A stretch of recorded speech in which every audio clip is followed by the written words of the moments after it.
Hello guys, and welcome to another YouTube video. In this video today I'm gonna show you 5 tips for getting better at Arena Breakout Infinite and also at other FPS games. So if you like the video, please like and subscribe, it will help me a lot.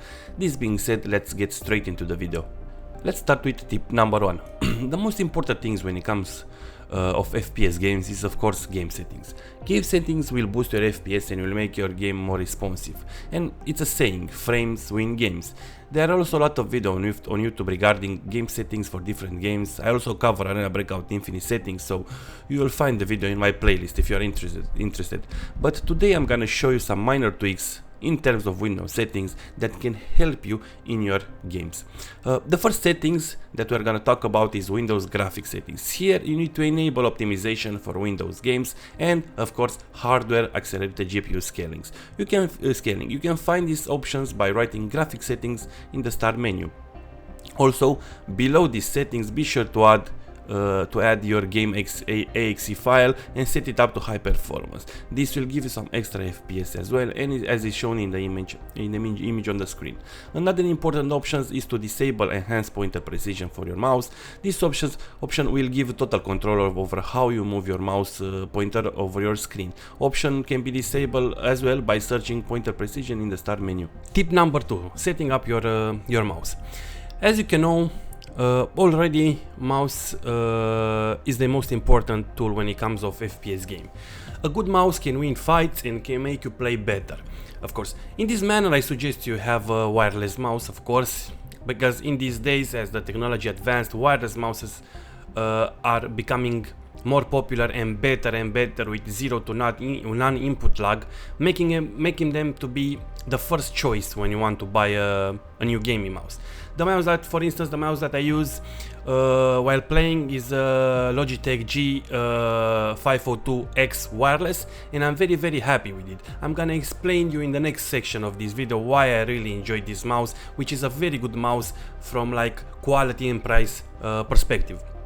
Moving forward, you need to adjust your mouse sensitivity and DPI and also the pulling rate in order to achieve the best performance in terms of using a gaming mouse. Since sensitivity and DPI is a preferential topic, I still suggest that you don't play FPS games with DPI bigger than 800. Somewhere between 400 and 800 should be good to go. Regarding sensitivity, I already covered how to set up your sensitivity in my PC settings and aim settings tip video that you can find in my playlist. So now let's talk about a little bit about the mouse pulling rate. Be sure when you buy a mouse to buy a mouse with at least 1000 pulling rate and set it to 1000 pulling rate from the mouse software. Basically what this means is that what that means is to set the frequency at which input device like a mouse or keyboard reports its status to the computer. So yeah, 1000 pulling rate is the way to go when you're using a gaming mouse. Hope this tip helped you, and let's get into the next tip. Tip number 3: use and abuse of lean buttons. The most important tools in your pockets while you're playing current days FPS and extraction shooter is the lean option.